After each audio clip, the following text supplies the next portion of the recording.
Hello everyone, good morning. Day 2 আমাদের দার্জিলিংয়ে, আর এখন সময় হচ্ছে সকাল 7:10। আমরা চলে এসেছি ম্যালে, আর আমার সাথে আছে কে? প্রভাস।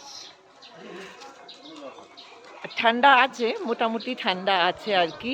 আর এখন আর বৃষ্টি নেই, বেশ এনজয় করছি। আগে এসেছিলাম কয়েক বছর আগে, এটা হচ্ছে আমার সেকেন্ড টাইম। কোথায়? চলো আমরা চা খুঁজছি।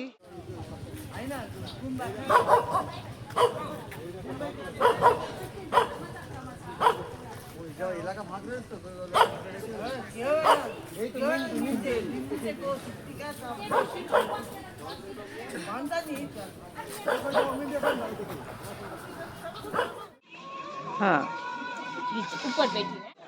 চায়ের কাপ নিয়ে বিস্কুট নিয়ে সকালবেলা দার্জিলিংয়ের ম্যান রোডে খুবই ভালো। ভালো। দুজনে মিলে ম্যাল রোডে বসে আছি, চা খাচ্ছি। আহা,